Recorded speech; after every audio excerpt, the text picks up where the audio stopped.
It is better to offer no excuse than a bad one. We must consult our means rather than our wishes. Worry is the interest paid by those who borrowed trouble.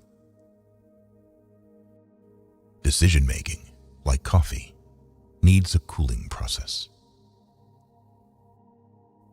If freedom of speech is taken away, then dumb and silent we may be led like sheep to the slaughter. A primary object should be the education of our youth in the science of government. Let your heart feel for the afflictions and distress of everyone.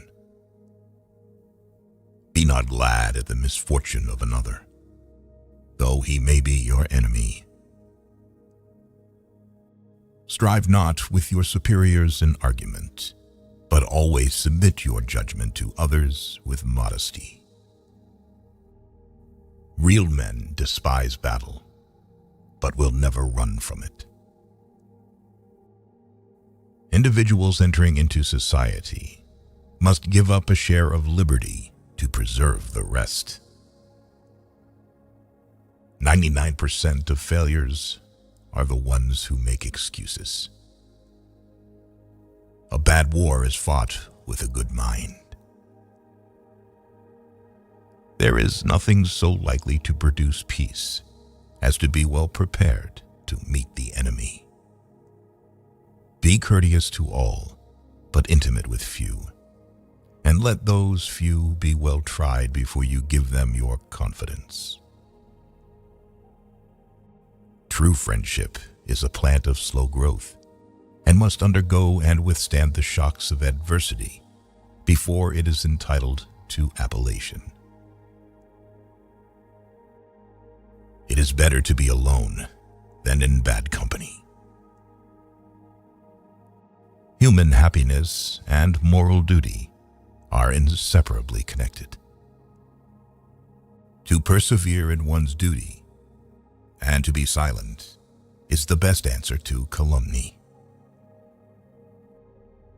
There is nothing which can better deserve our patronage than the promotion of science and literature.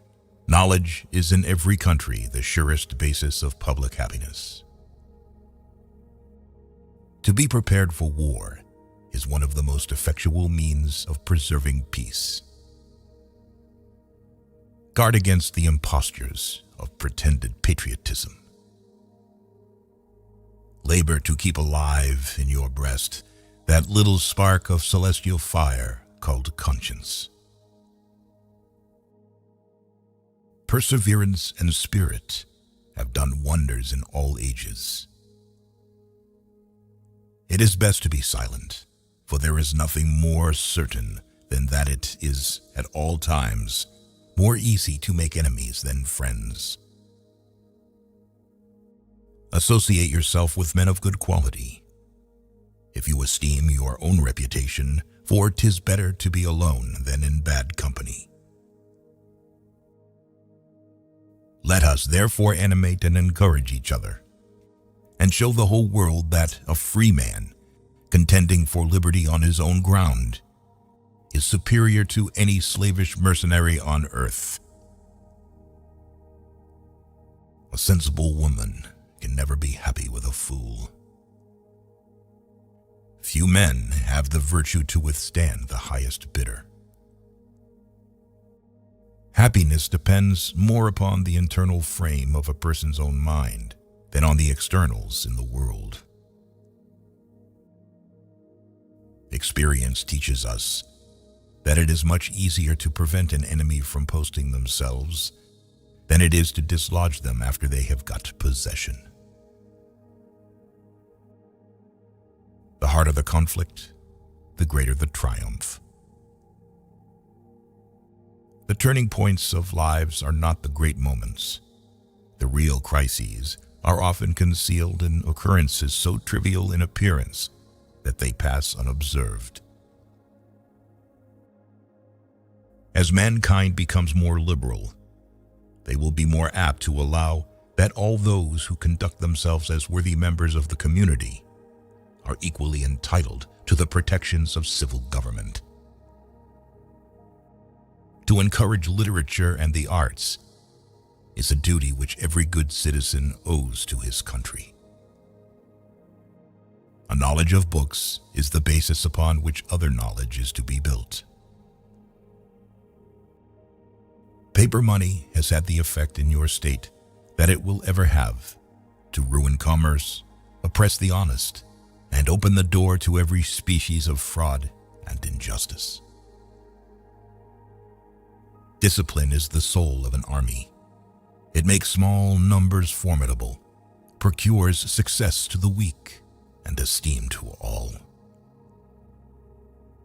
Those who have committed no faults want no pardon.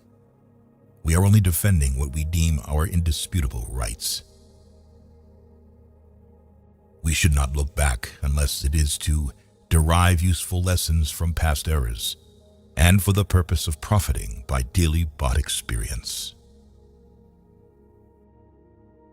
No punishment, in my opinion, is too great for the man who can build his greatness upon his country's ruin. The common and continual mischiefs of the spirit of party are sufficient to make it the interest and the duty of a wise people to discourage and restrain it. The nation, which indulges towards another an habitual hatred or an habitual fondness, is in some degree a slave. Never attach where it is obvious. The great rule of conduct for us in regard to foreign nations is, in extending our commercial relations, to have with them as little political connection as possible. Government is not reason. It is not eloquence. It is a force, and force, like fire, is a dangerous servant and a fearful master. In a good family, the husband is blind, and the wife is deaf. If to please the people, we offer what we ourselves disapprove of, how can we afterwards defend our work? Let us raise a standard to which the wise and honest can repair. The rest is in the hands of God. Avoid a man who pretends to be your friend. Freedom and property rights are inseparable. You can't have one without the other. Nothing is more essential than that permanent, inveterate antipathies against particular nations and passionate attachments for others should be excluded. It is substantially true that virtue or morality is a necessary spring of popular government. The rule, indeed, extends with more or less force to every species of free government. Religious controversies are always productive of more acrimony and irreconcilable hatreds than those which spring from any other cause.